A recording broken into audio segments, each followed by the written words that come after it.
Welcome back to Primetime News. And a special welcome to those of you watching on onespotmedia.com. Up first this evening, the country is anxiously waiting to hear details of an Integrity Commission investigation of 6 parliamentarians for illicit enrichment. 28 public officials are also being investigated for the same offense. Details were contained in the Integrity Commission's 2022-2023 annual report tabled in Parliament on Tuesday.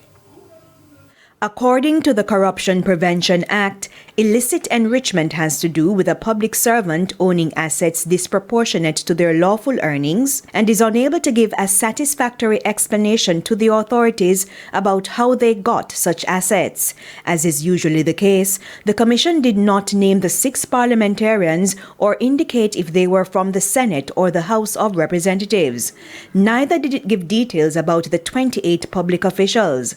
If an individual is charged with illicit enrichment, they can show the court how they lawfully acquired the assets.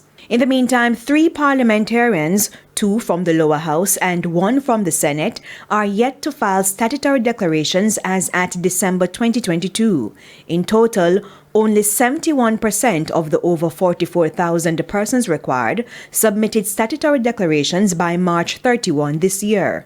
And the founding director of the National Integrity Action, Professor Trevor Monroe, has joined the chairman of the Integrity Commission in rejecting a proposal to remove the Auditor General from the Integrity Commission. Integrity Commission Chairman, retired Justice Seymour Panton, said the proposal made by a member of the Parliamentary Oversight Committee reviewing the Integrity Commission Act was unacceptable. In an interview with our news center, Professor Monroe argued there is no basis for the proposal. The Office of the Auditor General and the particular occupant of that office has been a member of institutions that have been set up to investigate corruption. There's no reason why 50 years later, without any adverse result from the presence of the Auditor General on such a body, that the Auditor General should be removed. What this would do is weaken the capacity of the Integrity Commission. So this proposal to remove the Auditor General from the committee should be rejected out of hand, and I support the chairman of the Integrity Commission in his comments that there is no basis for this to be done.